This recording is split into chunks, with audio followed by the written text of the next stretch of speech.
उत्तर प्रदेश की विधानसभा में समाजवादी पार्टी के मुख्य सचेतक सपा के विधायक आर.के. पटेल जी हमारे साथ हैं। विधायक जी, चारों तरफ होड़ है, झगड़ा घनघोर है। सरदार पटेल किसके थे अब किसके हैं? देखिए, सरदार वल्लभ भाई पटेल देश के थे। उन्होंने देश बनाया। अभी आप लोगों ने सुना होगा कि लोग इतिहास ही बनाते हैं, लिखते हैं। उन्होंने भारत की ज्योग्राफी को बनाया। आज जो भारत हम कहते हैं वो बनाया। लेकिन आप सब जानते हैं, क्या वो भारत बचा है? क्या वो भारत छीन नहीं गया? क्या वो भारत बट नहीं गया? क्या उसका हिस्सा लोगों ने कब्जा नहीं कर लिया? अरुणाचल से लेकर के सभी सीमावर्ती इलाकों को आप देख लीजिए। निश्चित रूप से सरदार वल्लभ भाई पटेल ने इस देश को एक सूत्र में बांधने का काम किया और जो हमारे भारत के संविधान का जो फेडरल स्ट्रक्चर था, जो संघीय ढांचा था, उसको मजबूत करने के लिए 562 में से 559 रियासतों को एक करने का काम किया। और आप समझ सकते हैं कि आज कोई भी सरकार कुछ भी मनवाने के लिए उसको कितने आंदोलन झेलने पड़ते हैं। और जबकि उस समय नया नया हमारा देश बना था और हमारे देश से टकराने के लिए रियासतें खड़ी थी कि हम हमला कर देंगे, हम भारत राष्ट्र संघ में नहीं रहेंगे। लेकिन सरदार पटेल की वो दृढ़ इच्छा शक्ति और राजनीतिक कौशल था, जिसका परिणाम है कि एक भी बूंद भारतवासी का खून जमीन पर नहीं गिरा और सभी 559 रियासतें भारतीय राष्ट्र संघ में एक हो गई।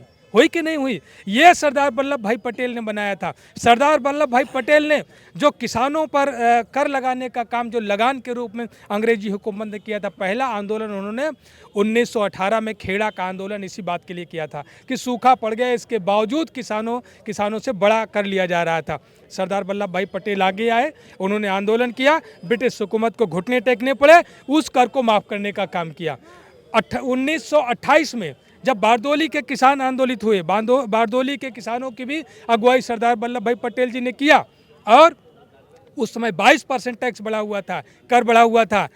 सरदार पटेल के नेतृत्व में वह किसानों का आंदोलन सफल रहा। ब्रिटिश हुकूमत घुटने टेक करके उसको भी माफ़ करने का काम किया। लेकिन आज जो मोदी जी सरदार वल्लभ भाई पटेल की प्रतिमा को बेचने का काम कर रहे हैं, उनका राजनीतिक व्यापार करने का काम कर रहे हैं। मोदी जी की सरकार जो किसान जो ट्रैक्टर खरीदता है उस पर 12% का टैक्स लगाते हैं और जो ट्रैक्टर पार्ट होता है उस पर 28% का GST लगाते हैं। तो अंग्रेजों ने भी किसानों को कर से मुक्त करने का काम किया था, लेकिन ये सरदार पटेल के नाम पर रोने वाले लोग ये किसानों का खून चूसने का काम कर रहे हैं। उन पर बड़ा बड़ा टैक्स लगा कर 28% टैक्स थोड़ा होता है क्या? टैक्स ठीक विधायक जी, मैं ये पूछना चाहता था, आप बहुत विद्वान आदमी, बढ़िया बताते हैं आप, इसलिए मैं पूछ लेता हूँ आपसे।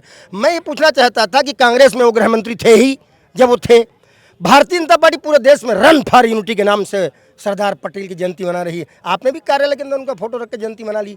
हैं किसके सरदार पटेल के लोग? उनको मानने वाले पटेल किसके? देखिए, एक बात जान लीजिए, सरदार वल्लभ भाई पटेल के जो वंशज हैं वो तो पटेल के है ही हैं, लेकिन सरदार वल्लभ भाई पटेल पूरे देश के थे और ये भारतीय जनता पार्टी के लोगों को ये बात समझ में नहीं आएगी। वो पूरे देश के थे, देश के लिए थे, देश को बनाया उन्होंने। और अगर आप जिस और संकेत करना चाहते हैं, रन फॉर यूनिटी, मैं उसका जवाब मैं दे दूं कि उत्तर प्रदेश का पटेल समाजवादी पार्टी का पटेल है। उत्तर प्रदेश का पटेल समाजवादी पार्टी का पटेल है। ये भूल जाएं, चाहे रन फॉर यूनिटी कर लें या कोई भी कार्यक्रम लगा लें, ये सरदार पटेल की आइडियोलॉजी के खिलाफ काम करने वाले लोग हैं। ये भारत के संविधान लोकतंत्र के खिलाफ काम करने वाले लोग हैं। ये किसान और मजदूर के खिलाफ काम करने वाले लोग हैं। तो उत्तर प्रदेश का मजदूर, किसान, पटेल ये समाजवादी पार्टी का है और 27 में परिणाम दिखाएगा।